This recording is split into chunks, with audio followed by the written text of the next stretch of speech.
Hello guys, हामीहरू चाहिँ यो ठाउँमा जाँदैछौँ अनि यो मेरो घर माथिबाट देखिने दृश्य भयो।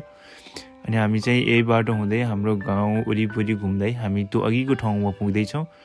म, मेरो भान्जी र भान्जा भएर।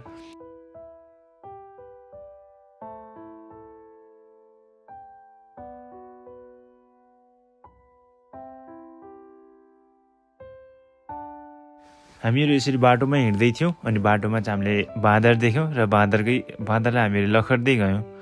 र त्यसपछि हामी माथि बिस्तारै जाँदै थियौँ। बिस्तारै जाने क्रममा बाँदरहरू अलिअलि देखिरहेको थियो।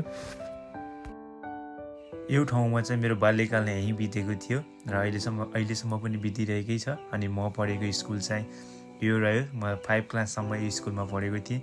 यही ग्राउन्डहरूमा खेल्ने उफ्रिने गरिन्थ्यो। अहिले चाहिँ स्कुल बन्द भएको छ र अहिले तलतिर सरेको छ।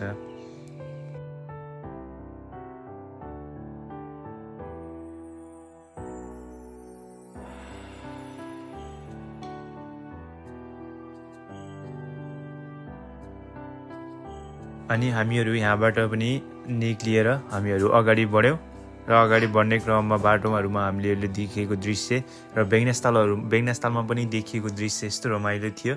र डाँडाहरू घुम्दै गर्दै हामीहरू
हामीहरू घना जङ्गल पार गरिसकेपछि फाइनल्ली अब हामीहरू त्यस ठाउँमा आरुपाटामा पुग्न लागिसकेका छौँ र लगभग 15 मिनटको यात्रापछि हामीहरू त्यस ठाउँमा पुग्न लागिसकेका छौँ। र त्यस ठाउँमा गएपछि यति राम्रो भ्यू देखिएको थियो। तपाईँहरू पनि एकछिनपछि देख्नुहुनेछ। र हेर्दा नि यो ठाउँमा हामीहरू जान लागेको र यो हामी त्यहाँबाट देखिने बेगनास्थल।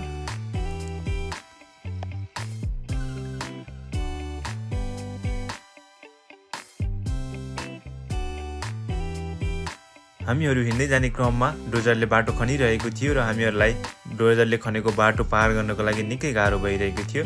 अब हामीहरू ठ्याक्कै नियरली नजिकै पुग्न लागिसकेका छौँ र हामीहरू त्यहाँ पुगेपछि तपाईँहरूलाई देखाउनेछौँ त्यहाँको दृश्य, त्यहाँबाट देखिने दृश्य कस्तो रहेको छ। यो ठाउँबाट देखिने पोखराको दृश्य लगायत जहाजहरू उड्ने। र गाइस, अहिले हामी चाहिँ यहाँ देवकी मन्दिर अर्दाको माथिपट्टि सिरानमा आइरहेको छ। यता पनि मेरो भान्जी छ, यता बेगनास्थल यस्तो राम्रो दृश्य देखिरहेको छ। अनि यतापट्टि चाहिँ पोखरा भ्याली सबै लगभग भनौँ सबैभन्दा पनि देखनातिर सबैलाई सर्लकै देखिरहेको छ होइन। अनि मेरो भान्जी चाहिँ छ यस्तो छ।